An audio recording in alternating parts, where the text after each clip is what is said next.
How much of the front lawn of 34 Fairview could you see? I could see all the way to the front door. Did you see a 6'1", 216-pound man lying on that lawn? No. Which house had a dumpster in front of it?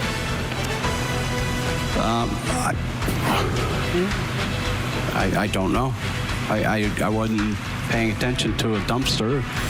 And sir, do you notice the big red dumpster to the right side across from Fairview? Yes. Zeroing in on snowplow sightings. So what did snowplow driver Lucky Loughran really see on the night in question? Plus, was a King of the Hill actor killed in a hate crime? The victim's husband says yes. The police are saying no.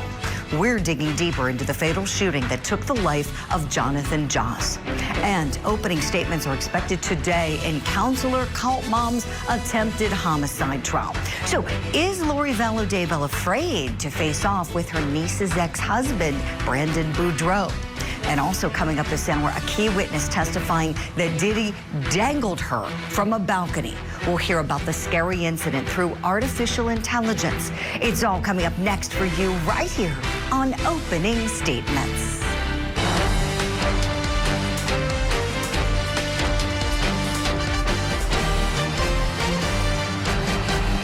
Good Thursday morning to you, or should I say happy Friday Eve. We're almost at the end of the work week. I'm Julie Grant, and this is Opening Statements. We're so grateful for your company this morning, and we got a great show planned. So let's get started, as we always do. Grab that cup of coffee. It's time for my opening statement. She was murdered after a first date. 19-year-old college student Sade Robinson was murdered after a first date. That's what prosecutors in Milwaukee, Wisconsin are working to prove right now in the jury trial of Maxwell Anderson. Sade Robinson was a beautiful, vibrant, beloved daughter, sister, and friend. And on April 1st, 2024, her life was cut tragically short in the most unthinkable way. Case evidence is establishing that Robinson was murdered, her body was dismembered, and her car was set on fire. All this after a first dinner date with the defendant, Maxwell Anderson, at a seafood restaurant. Sade Robinson was young, innocent, unsuspecting, looking for love and hopeful for her future. Being her vivacious self when she met the person who would allegedly end her life. The accusations against Maxwell Anderson have shaken Milwaukee residents and people all across the country to the core. Maxwell Anderson may or may not be a dangerous predator. The jury will make that finding. He's cloaked in the presumption of innocence.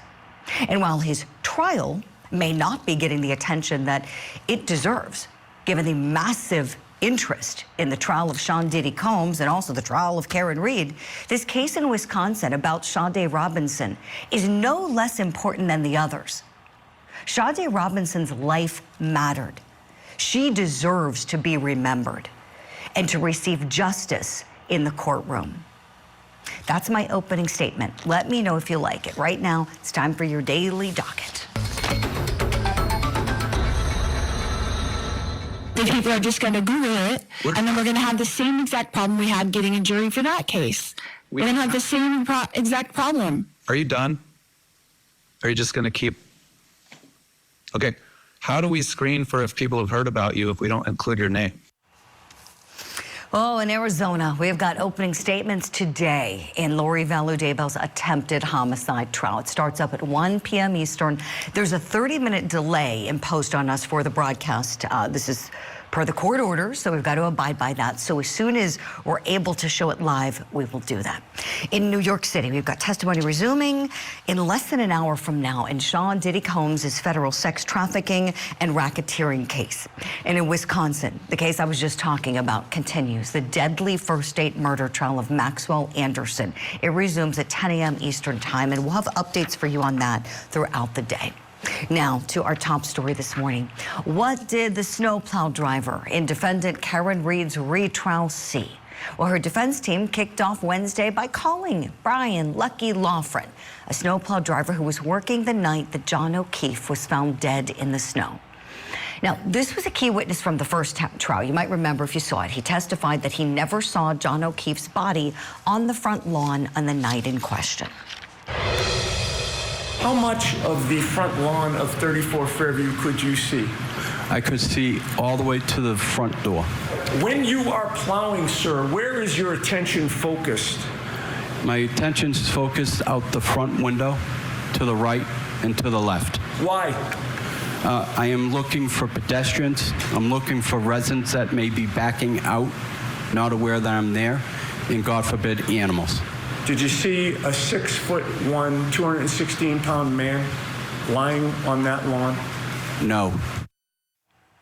Special prosecutor, who's a very high-profile, well-known defense attorney, Hank Brennan, who's on this case, on cross, attempted to show the jury that Lucky's memory of the times that he passed 34 Fairview had changed several times. Brennan asked him which of Brian Albert's neighbors had a dumpster right in the front lawn. Which house had a dumpster in front of it?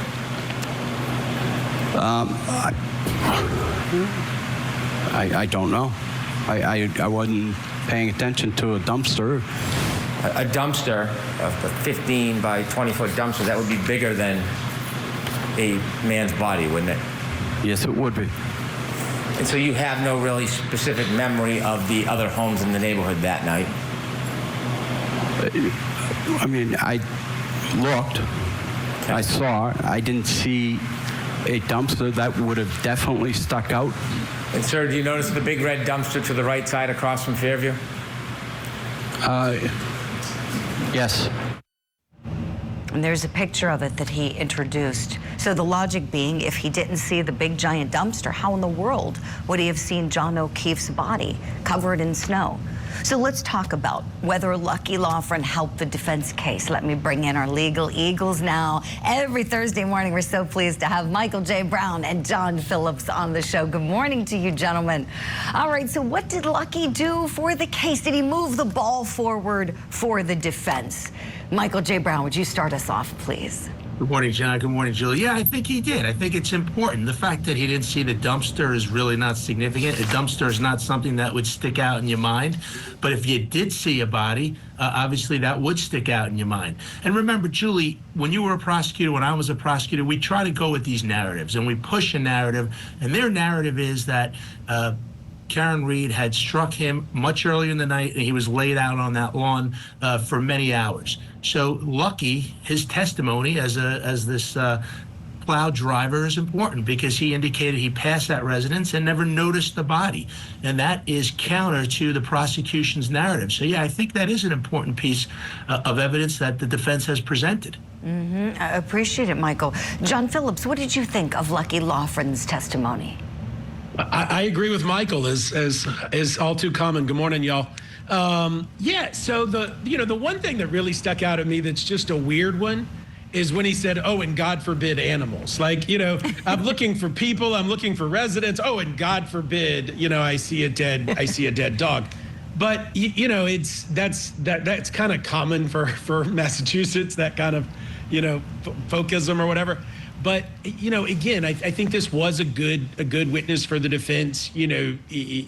Michael and I know, as long as you haven't given a prior statement, and your viewers know, I don't know is hard to get around. It's hard to prove what somebody really saw or really did, and we're talking about January of 2022.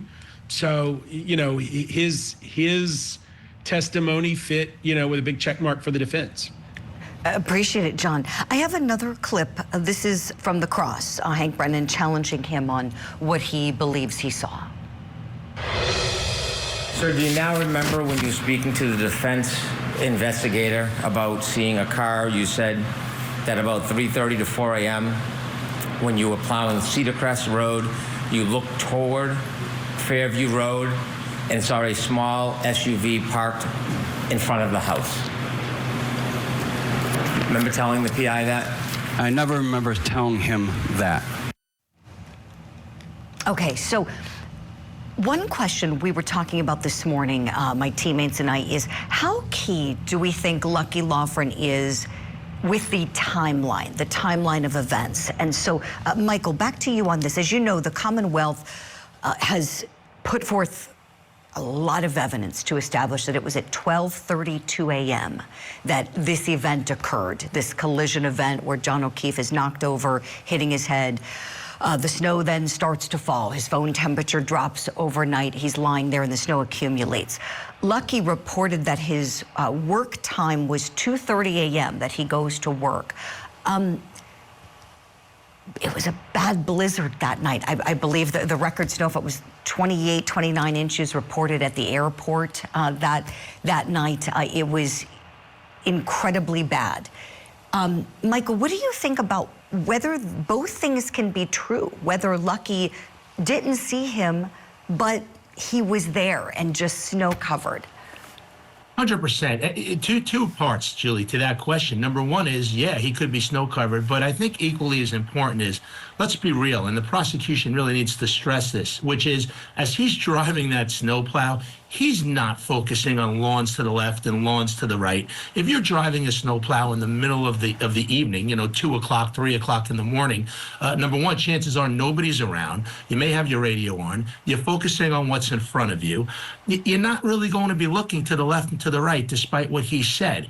And I think Brennan could have hit on that a little harder. But it's something certainly that I think he would want to use in his closing statement. Yeah, that's a really great point, Michael. You argue that. You say, well, and nice guy, he's just doing his job. He didn't want to be in this case, poor thing, and yet here he is. And yet, what's the likelihood there's going to be someone dying or someone dead on a front lawn in a blizzard? You don't expect anybody to be out in a blizzard. It's too dangerous. John Phillips, you know how it is. All the weathermen are saying, stay inside, don't do a thing. What do you think about that argument that, yeah, both things could be true? Absolutely. We have hurricanes down here in Florida, so I don't see much of that white stuff. But when I've been up there, and the snowplow job is to clear the roads, not the driveway, and so the poor creatures that he's worried about, the residents, the cars, the traffic, the conditions he's worried about are those in front of him at the darkest hours of the night. And so, yeah, I do think, the prosecutor could have done a little bit better job instead of focusing on dumpsters and things over here and over there, although those points are consistent. The fact that it's the dark of the night, like Michael said, he's got the radio on, he's doing his job that he does as routine, which is straight in front of him. Snow falling, all of the tough conditions that he's working through. He's not out there looking to solve crimes. Very true. Very true. Yeah, I agree with you both. They had to call him. They had to call him, put him up there, let him say what he saw. But in terms of, being a revolutionary witness in this case, we just didn't really have that yesterday. All right, here's what we're going to do. We're going to hit a break. Michael J. Brown, John Phillips, you both are with us for the hour. Stand by for more questions, please, when we come back. Here's what's coming up for you on Opening Statements. Because you represent yourself, no one else can waive your own appearance. You're welcome to come over to the jail and come to my cell and see how I'm doing in there. All right, I'll take a pass on that. Well, call bombs being forced to come to court. Did you hear?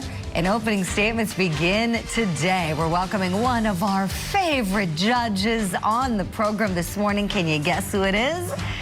He'll be talking with us about how you handle a pro se defendant like her. And what's trending in true crime? Well, the fatal shooting of King of the Hill actor Jonathan Joss. Does this look like a hate crime to you? We'll discuss it next.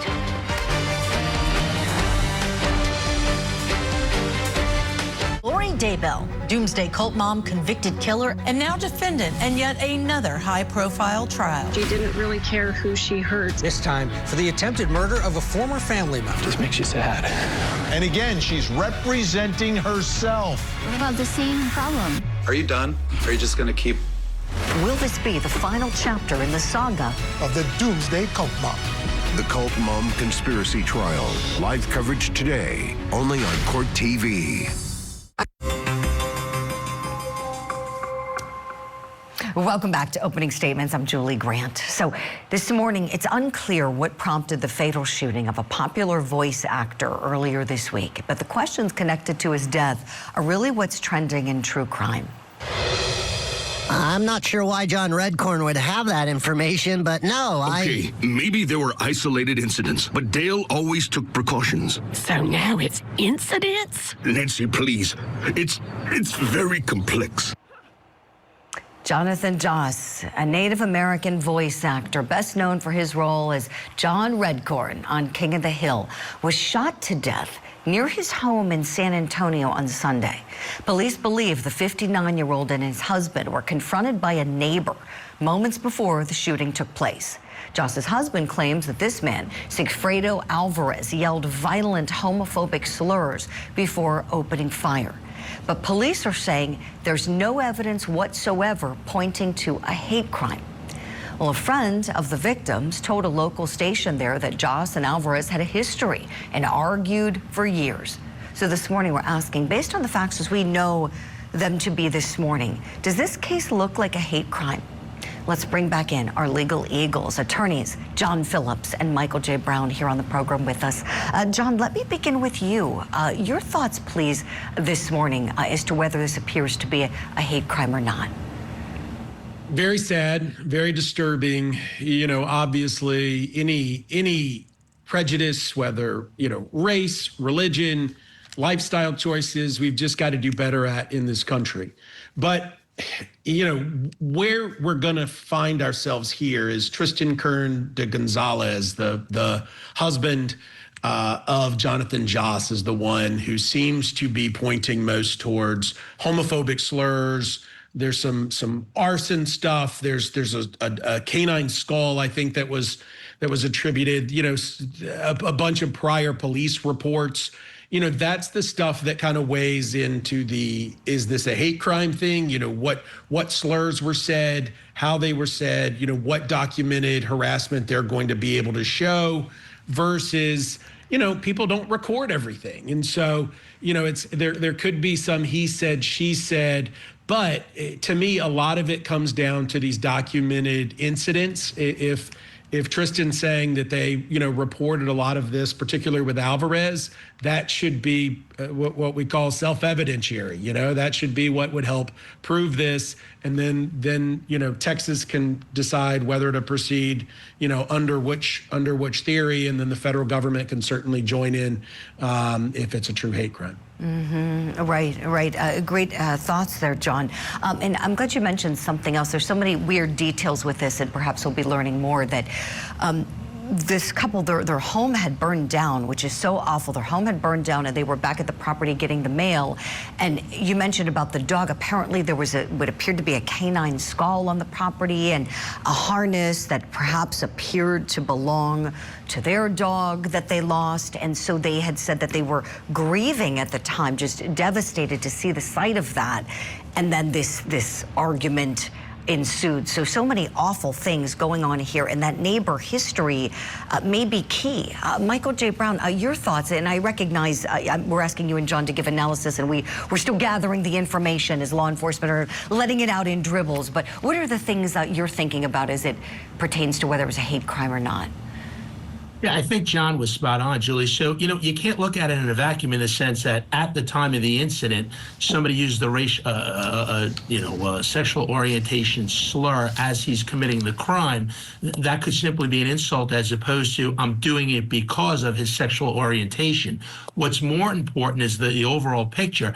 Is there a history that all of these acts, because apparently there is a history between these neighbors, that these were motivated and generated because of their sexual orientation? If they can establish that, then obviously at the time of this murder, that's consistent, and the slurs were consistent with actions that were due to sexual orientation, as opposed to, hey, I'm just angry and mad, and I'm going to say whatever angers me about you. There's a real big difference, but the history is important, and that will either bolster that theory, or it would probably defeat the theory. Yeah, great points, Michael. You made such an important distinction with yelling a name that's bad is one thing, you know, but something being the motivation and the reason to carry out a horrific crime like this is quite another. So law enforcement must sort through that, as you and John noted. Let's turn to our other trending story now. John, place you know very well. We're in the state of Florida for this story, as employees at a Jersey Mike's help rescue a woman after finding a note she left in the bathroom asking for help. And now Jordan Blake Williams, known as Jaden Steele, this guy, he's a wrestler, not a famous wrestler, but a wrestler. He was arrested after police found his girlfriend with a black eye and multiple arm and head injuries in his apartment. She told police that she was being held captive there for 6 to 8 months. And she was discovered after an employee went into the restroom, found the crumpled up note at Jersey Mike's asking for help with the address on it. Here's Eleanor Coffey telling a local station about finding the note, saying, quote, there was this little piece of crumpled up paper that was shoved next to our toilet paper dispenser. It looked like a piece of trash. The note was like, please help me. I'm at this address in Navarre. I need you to call the police and do a wellness check. Williams pleaded not guilty to aggravated assault with a deadly weapon, kidnapping, and 3 counts of battery. John, he should call you. We're asking, what's a possible defense for this man, this wrestler? Apparently, he's in the indie circuit. He's not with WWE or AEW or the big ones, but maybe he was on the rise. Who knows? John Phillips, what do you say? Can you see, like, if people could play back Michael and my faces while we're watching this? Because this is kind of a new one on us. And we're like, Michael and John Cam, the me. reactions is, I know. We'll work on that for your next appearance. No. So your producers are amazing, and we love them. And so it's, you know, I don't know the defense, right? They've got to see the conditions at the house and you know, talk to this lady, but you know, you can't keep somebody beyond their will, you know, captive. And that's certainly what the note said. Good for this, you know, in this day and age where everybody's just kind of moving things along and throwing out trash. Good for this Jersey Mike's employee to, you know, to find this and to get help. Right. Isn't that the truth? I mean, we think everybody's so busy. That's an excellent point, John. We're all busy with our own lives, unobservant. You know, she said it looked like trash, but took the time to read it and perhaps saved her life, perhaps, if these allegations are true. Michael J. Brown, criminal defense is what you do. Are you thinking about any defenses for this guy this morning? My initial reaction, Julie, was thank goodness. I'm going to defer to John because I'm not admitted in Florida. I don't know what to do on this one. But listen, we don't know enough of the facts. I don't know what happened. It's a very strange case. And like John had pointed out, it's remarkable that this employee saw this piece of paper that's crumpled up and opened it up next to the toilet paper. It's remarkable. And yeah, it could very well have saved her life. But I don't know any of the facts, so it's really hard to comment on this one. But at first blush, it seems like a very, very difficult case to defend. Yeah, it really does. Just can you imagine so many months, if that's true? I mean, the relief this woman must have felt if she was held in that apartment all that time. We'll continue following it. We're working to get his mugshot and find out when his next court appearance is going to be. This will be a case I'm sure a lot of people are interested in following. Speaking of cases, Michael J. Brown, you've got cases to win. We need to let you get off to court. I know you got a busy day ahead. Thank you so much for all your time and expertise this morning. John Phillips, you're able to stay with us for a bit. We'll see you shortly. Still to come here on Opening Statements. Thank you. Your Honor? Yes. I have to ask that you would recuse yourself from the obvious personal bias that you have against me. Oh, will there be more fights between Cult Mom and her judge? Casey Anthony's Judge Belvin Perry is on the show live with us this morning to talk about how he would handle Cult Mom in the courtroom. Plus, we've got a key witness testifying in Diddy's criminal trial about what she was allegedly subjected to, and that was allegedly being dangled from a balcony by Diddy. That's what she says. We'll hear her story through AI.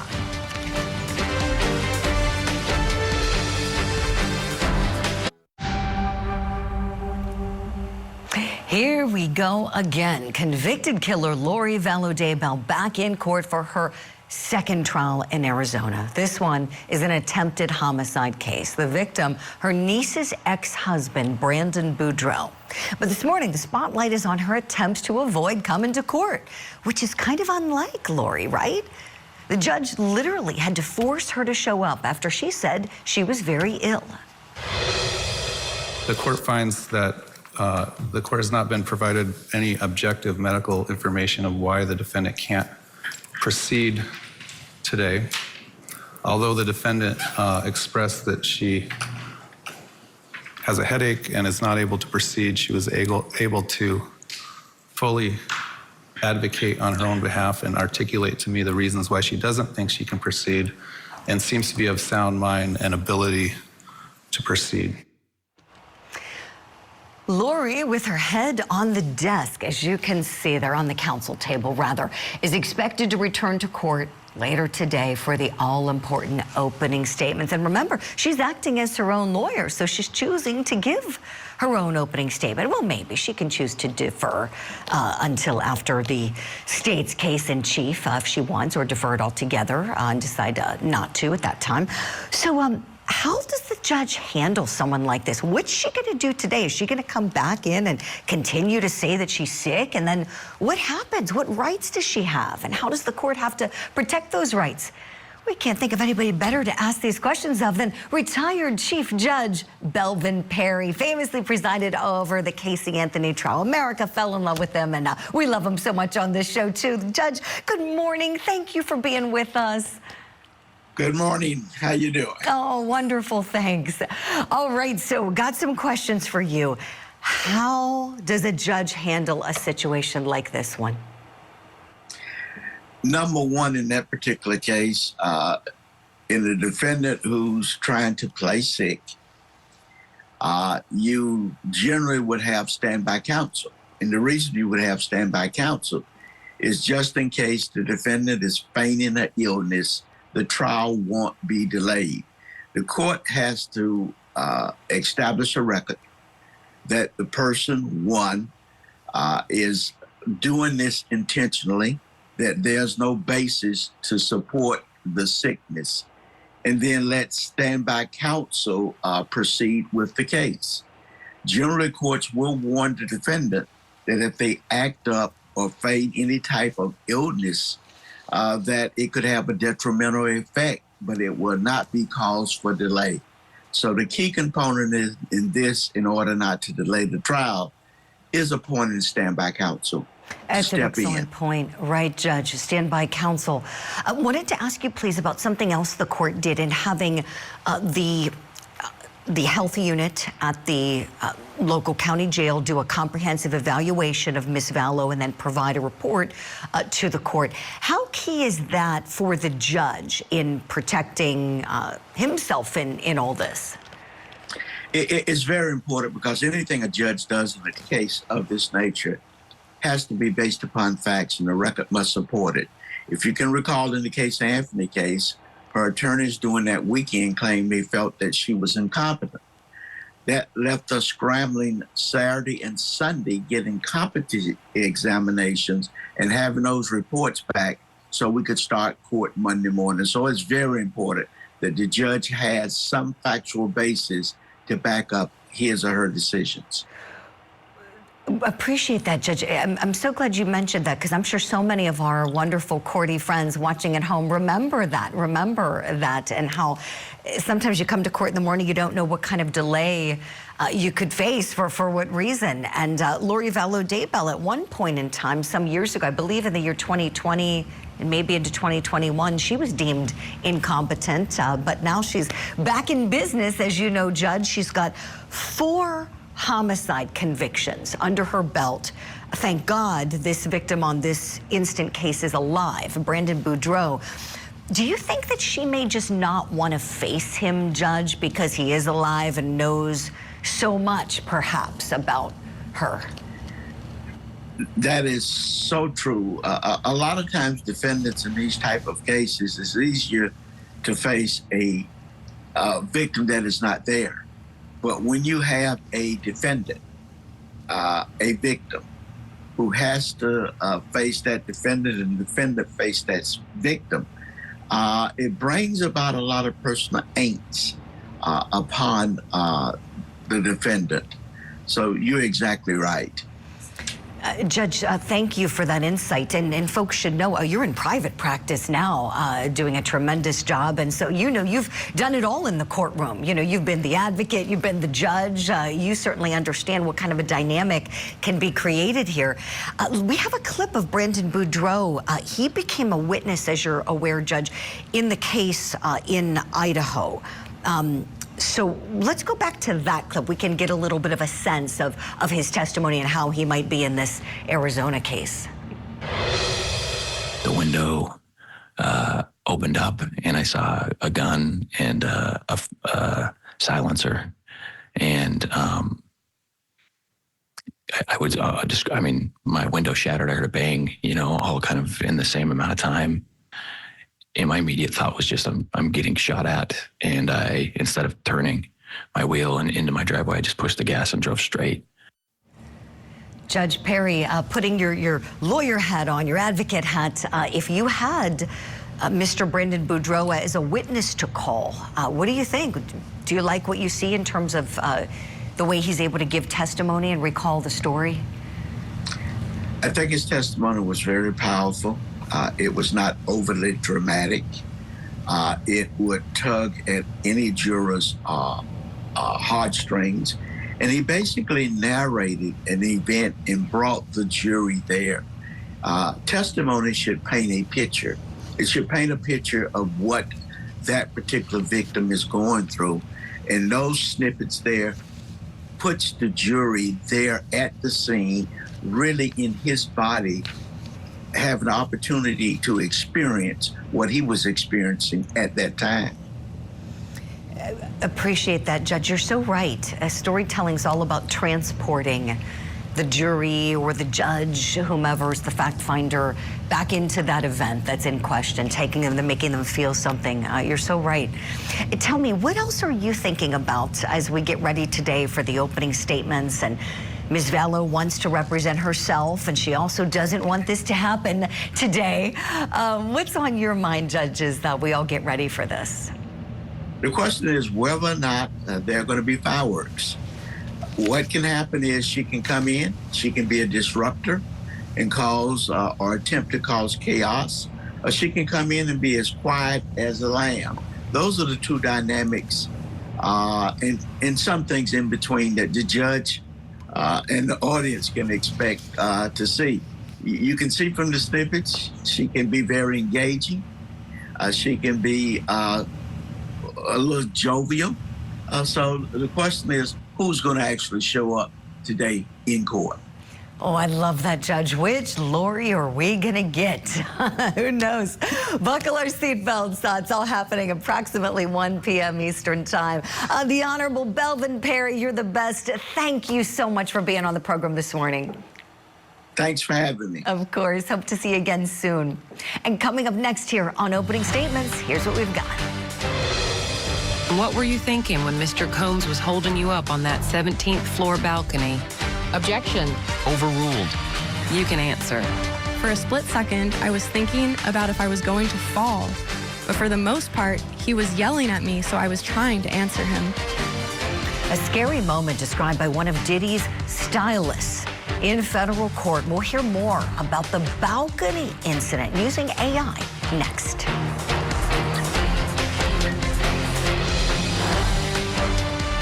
Karen Read is in the midst of the retrial of the century. She is factually innocent. She's guilty. There's something wrong in this county. Come at me. John O'Keefe was killed by that defendant, Karen Read.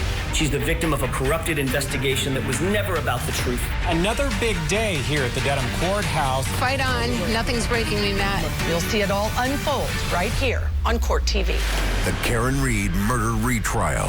Live coverage today on Court TV. Welcome back. Stylist Brianna Bongolan returns to the stand this morning in Sean Diddy Combs' federal sex trafficking and racketeering trial.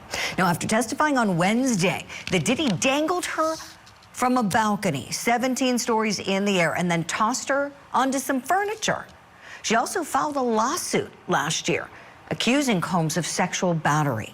So how will her testimony tip the scales in this criminal case? Let's listen to what she said through the use of court transcripts and AI. I want to direct your attention to late September 2016. Around that time, did you have any interactions with Mr. Combs? Yes. What did Mr. Combs do to you? I was held over a 17-story balcony. What did Mr. Combs do after he held you up on that 17-story balcony? Threw me onto the balcony furniture. And were you injured? Yes. How so? I had a bruise on the back of my leg and back and neck pain. Did you have any mental effects from that? Yes. I have like night terrors and paranoia, and I scream in my sleep at times. Where were you when this happened? Cassie's apartment on Comstock. Where was Cassie? In her bedroom. What were you doing that night? Sleeping. Did there come a time when Mr. Combs came to the apartment that night? Yes. What did Mr. Combs do when he got to the door? Bang on the door. Did Mr. Combs get inside the apartment? Yes. And what's the first thing he did when he was behind you on the balcony? He lifted me up and then put me on top of the rail. When Mr. Combs held you up, where were your feet? They were on the rail. And what were you doing with your body when your feet were on the rail? I was trying not to slip and pushing back on him. Wow. Now, this is just the latest in what seems to be a series of daily jaw-dropping claims in this trial. Makes you wonder, how did so many of these alleged acts go unnoticed, or at least not talked about if people did notice them and know about them? Let's talk about the culture of silence in Hollywood. Let's bring in the host of the podcast No Filter with Zach Peters. Zach Peter back with us, and celebrity attorney John Phillips with us as well. Good morning to you both. Zach, let's start with this particular incident, this balcony incident. It's so horrific, and many of our jaws dropped when that civil lawsuit was filed and we heard about it and became public. But prior to that, do you recall ever hearing anything about this? Not prior to the lawsuits. I mean, I guess there were always rumblings that Diddy was a bad guy, and there were always things that were kind of alluded to, but we didn't really know any of the details, I think, until this trial started, or until the Cassie allegations first came out. Then we saw the video of him assaulting her in the hotel, and so I think that's when the house of cards started to crumble, and now I feel like people are feeling more comfortable speaking about these details publicly. Right. Oh, I think you're exactly right, Zach. John, tell me, as a civil lawyer, when you think about this suit and what it perhaps did in maybe being somewhat of a catalyst for the federal government in its charging, what does it make you think about her civil case that's still pending against Diddy? Yeah, it's all fascinating, and the interplay is always, stuff that I, as mainly a civil victims attorney, have to coordinate. We just filed a case in Georgia for a UFC fighter that had been contaminated with supplements, and there's a case by the federal government, related to that entity and contamination of supplements. And you gotta merge all these things together. And same thing here. Here the cart that was before the horse was the civil lawsuit. But sometimes that just opens up witnesses, like people that were otherwise afraid or otherwise in this cult of silence, which really truly exists out there. They feel more confident to talk. Sometimes it goes too far where they'll just all, jump in and some of the truth actually gets blurred in just the plan to bury the person that they have so much disdain for and have been victimized by. But, certainly everything's coming out now. Mm-hmm. Right, John. Yeah, you really got me thinking. You made some great points. And when we think about what Me Too and other advocacy groups and movements really did to try to breach this culture of silence, it was a wonderful thing. I wonder if it's working at all to Diddy's advantage in this trial that he wasn't one of the people talked about during that time, and based on these allegations could have been. Zach, I would love for you to weigh in on that. Your thoughts, please.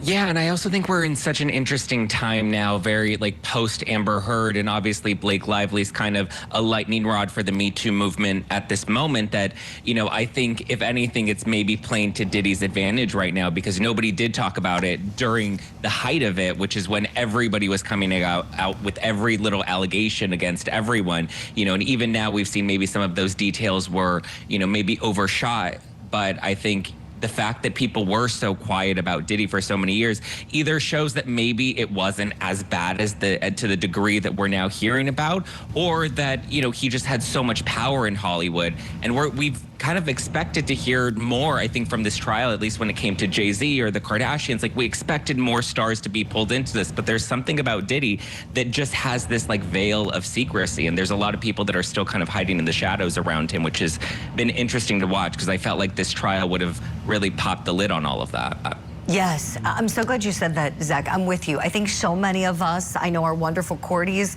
at home are saying, we're waiting for the other shoe to drop. Who else are we going to hear about? I know. There's something about it that's a little bit unsatisfying or strange or just curious, and how aren't more people being named here? I wonder is it still early, or just is there no evidence that anybody else was allegedly involved with what he's alleged to have done? John Phillips, tell me, when we think about Diddy and the case and its defensibility, I want you to put on your criminal defense hat. Is this a case that you'd be confident taking and representing him on, given that lines are very blurred, as we're seeing many days in this trial with many of the most key witnesses?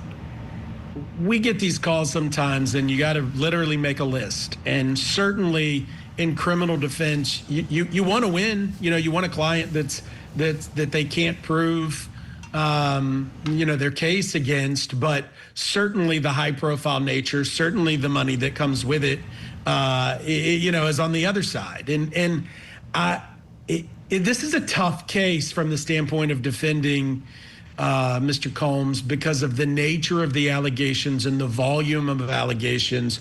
And I couldn't take it because I regularly get calls from whistleblowers that have issues in Hollywood. And there's a whole bunch of names that people have never said that there are tapes of, and all sorts of things that are circulating that one day we'll probably find out. But you know, I guess I kind of know too much in some instances to really want this case in particular. Sure. And the higher the profile, the bigger target you are as well. I mean, I got personally attacked regularly because of Tiger King. So I don't need Diddy. That's not right. Yeah, leave the lawyers alone. Yeah, that's right. Tiger King is a handful, I'm sure, John Phillips. I'm sure he keeps you busy. My gosh. Zach Peter, tell me, are you seeing some support from folks who are perhaps fans of people in the industry like Kid Cudi and Cassie? Are you seeing some support for them after they've spoken out in this trial? Yeah, I mean, I think especially Cassie, right? Like, we'd heard rumblings, but then she was always so close to Diddy for so many years. Like, she didn't want to detach. I mean, obviously, I think you can make the argument of, like, maybe there was Stockholm Syndrome or there was just some sort of infatuation with staying in a relationship with him. But I think people are now really having a deeper level of empathy for her, because it's one thing to hear the rumors, you know, in the tabloids, but then it's another thing when we see the footage come out and we get the excerpts from her testimony, and we're hearing, you know, all the other layers to their relationship that really just, you know, it just, you really feel for her. You do. You absolutely do. And we're going to continue with our coverage. We've got our team in the courtroom outside. We'll have a live report at 10 a.m. For now, I've got to say goodbye to our friends, Zach Peter and John Phillips. Thank you for your time this morning and the great conversation. We'll see you soon. And that's all for opening statements. We'll be right back with Court TV Live.